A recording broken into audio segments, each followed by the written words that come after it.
Welcome to The Last Word, Mr. Chris Popst. I'm David Jenkins, and Chris, what is that?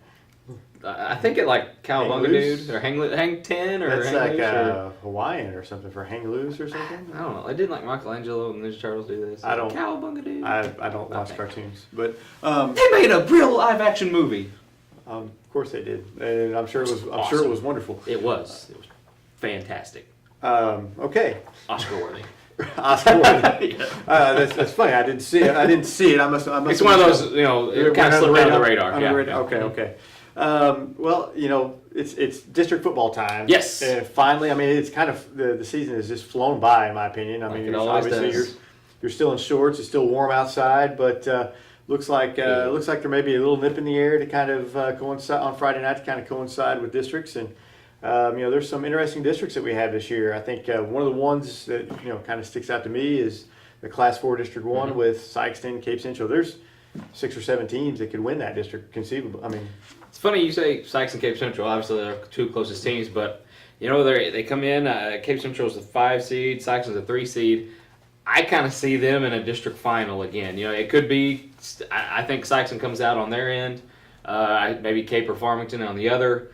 But with Justice Faulkner leading the offense for Sykeston, they're a different team, and they did not have him against Farmington the last time. If they have him, I'm 88% sure they beat Farmington during the regular season. But not to look past Festus, they have to get past that game first. They have a tendency to kind of, I'm not gonna say, never mind. They kind of. They should win this game. I'll just say that. They should win this game. I'm looking to November 4th. You say no. Yeah. I'm looking past Festus. I'm looking all the way to November 4th. It's not smart. You would not make a good coach. No, I'm not. No. That's why I don't coach. Obviously the Hillsborough game, but hopefully Hillsborough loses to DeSoto, so Sykeston gets another home game. That would be great.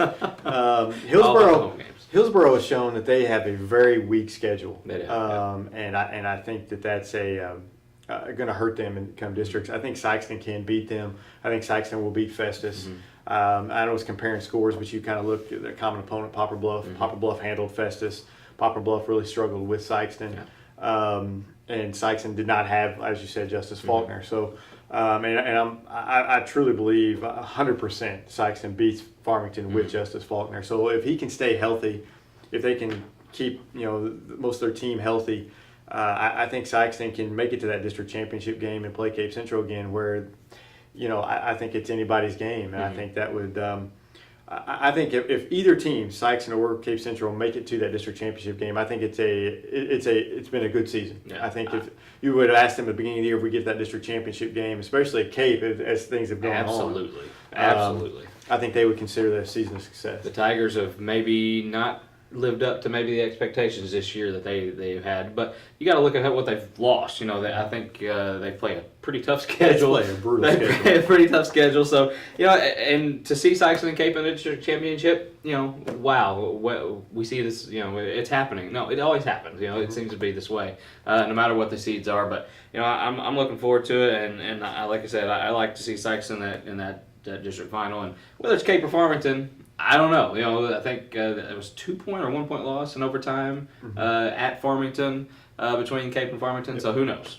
I prefer Sykeston Cape because that means it would be at Sykeston. I'm all about the home field advantage here. Of course. It's not because he's rooting for Sykeston. It's because you don't want to drive. I totally get it. I don't want to have to drive to Farmington or Hillsborough or any of those god-awful places up north. It takes 4.5 hours to get there. So, if Jinx doesn't go, if your viewers, if you guys got a camera phone or something, take a few pictures for us. I'm sure Jinx would love it. It would appreciate it. Because trust me, if they have to go on the road, I try to get out of it immediately. He's going to be there for a quarter, and he's going to... Yeah. All right. Anyway, enough of our troubles. Let's...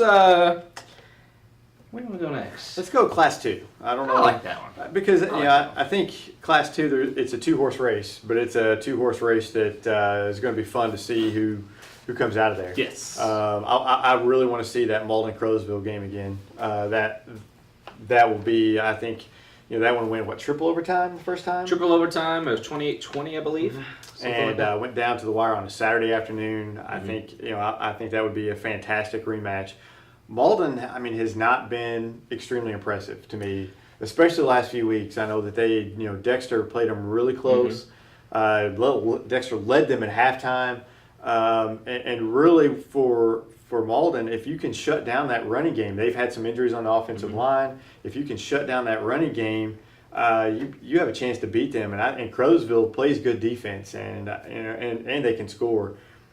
It's looking like that could be a potential, just another overtime, triple overtime game, whatever. Just whichever team has the ball last type situation.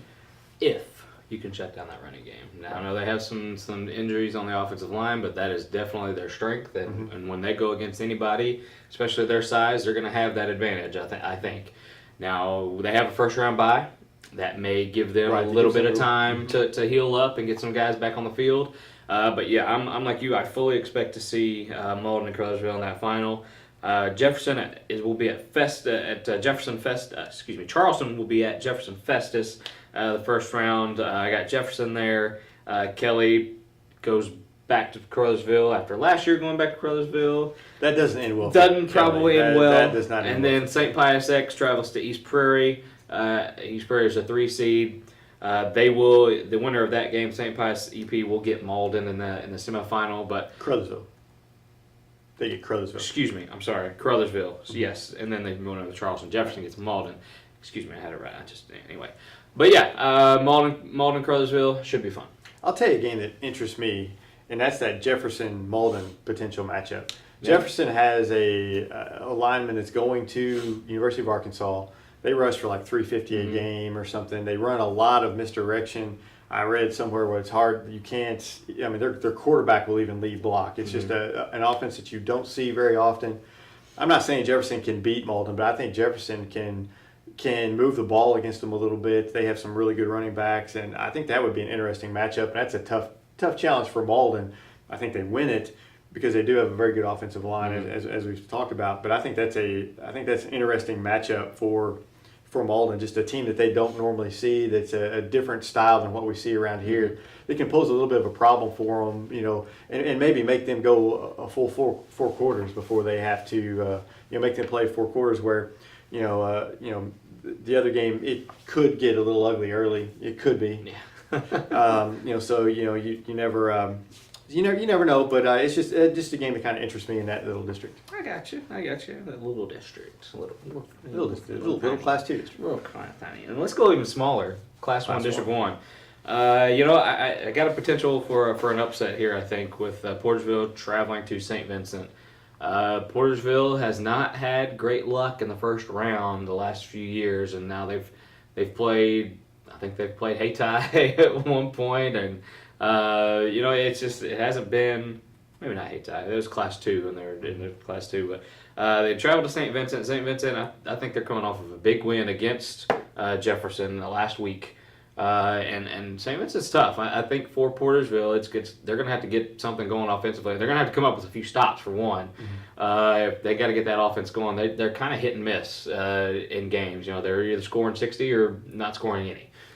Yeah, and St. Vincent's had some injuries on their offensive line. I read, there's a lot of teams that are kind of beaten, banged up, and I know that the St. Vincent Jefferson game, from what I understood from last week, they both teams kind of played a lot of their subs just to try to get ready for this week. Portersville, they had an injury to their running back Lamar Alexander, so they're kind of banged up a little bit. But Portersville, like you said, they're kind of, you don't ever know what you're going to get, 60 points or 6 points. They're going to have to stop the run. St. Vincent is traditionally a running team. They can throw a little bit, but typically they focus on the run. Portersville, they have some athletes that can get out in space, and we saw the other night, even against Hayti, who has athletes all over the field, they were able to get Hunter Gates free on a couple passes that they just missed on, and so Portersville has that potential to have a big game, and I'm like you, I think that's an upset. That's an upset special type game where Portersville has a chance to win that, a very good chance. It just how do they handle going on the road and playing the tough St. Vincent, and then the winner of course gets Valley Catholic. Congratulations for the it is what it is. Valley's Valley, and they're always going to be Valley, but And the other two first quarterfinal games, we got Crystal City at Hayti. Hayti is Beat very down. confident in that one. And then Chaffee at Scott City, another beaten for the second time this year. Scott City won handedly the first time. I don't see Chaffee pulling off an upset here, but it may be a little closer. It's going to be close, and if Chaffee were to pull off the upset, I would not be surprised. No, not at all. Since Scott City played them that game, they've given up. They've lost three or four. Only team they've beaten was Kelly, and they're giving up in 45 or more points a game in those losses. Chaffee had, I know that Chaffee, if I remember right, they had like 3 or 4 drives that stalled inside the 20 the first time they played. So Chaffee has the ability to score. Landon Tinkoff is tough to defend at quarterback. They have Isaiah Beggs who can run. Scott City, I read where it was 45 carries for Mr. Cox on Saturday in a loss to Perryville. He's up to 1,800 carries.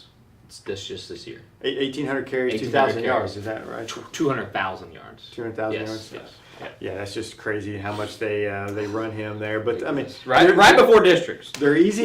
Yeah, I guess we're not worried about districts. Right before districts. Whatever. I'm not. Scott City does things different. But I could see Chaffee pulling this one out. I would. If I'm a betting man, I would take Scott City. Yeah. Chaffee, if you're looking for an upset pick, I look for Chaffee this week. That would definitely, I think, be the upset. But then you get Hayti, and who would expect? Yeah. Who they would expect to win that one, whether it be Chaffee or Scott City, and then set up for that much anticipated Valley Hayti game. And you think Haytai's going to win that, don't you? I kind of lean Haytai's way after seeing Valley, and I know it's against Lamar. And I'm not comparing Hayti to Lamar at all. I just think Haytai's got a shot. If I had $20 on it, I'm probably going to pick Valley. But since I don't have any money on it, hey, why not? Why not pick an upset? I really do think that they could. Now I got to see what's going on in these first 2 games. Let's see if Hayti get back to that mid-season week 4. That one they were rolling early. I like Valley just because. Well, yeah, everybody likes Valley. I mean, just because they're Valley. I just think Haytai's got a shot. That's all I'm saying. I can see them with they've got a puncher's chance because they have athletes all over the field. But I think Valley getting that first round bye and getting home field is huge. Yeah. Is huge for that. Hayti will be without Maurice Farr, by the way.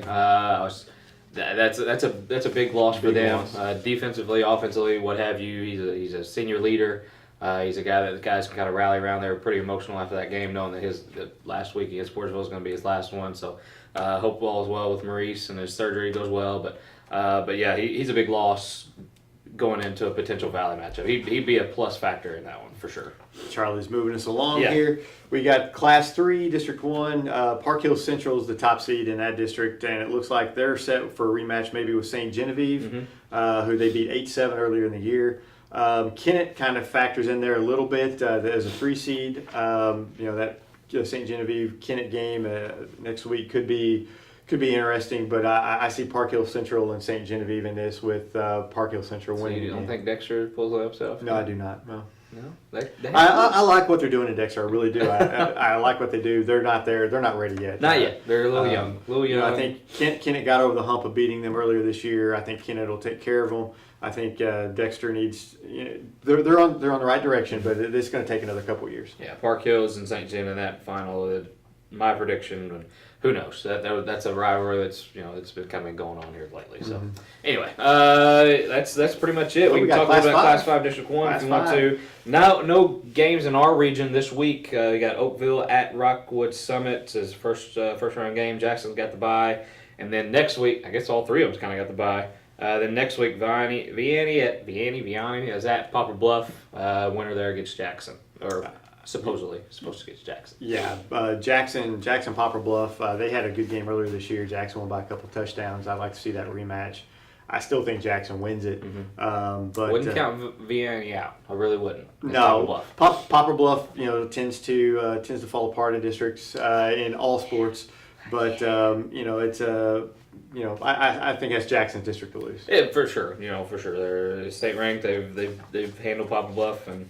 I believe they beat Vianney as well. So I'm going to run out of ways to say Vianney. So we're burying the show. We'll just call them the Griffins. Yeah, the Griffins. No last word this week. District football, district volleyball is over by the time you see this. Yay, champions. We'll see you next week on The Last Word.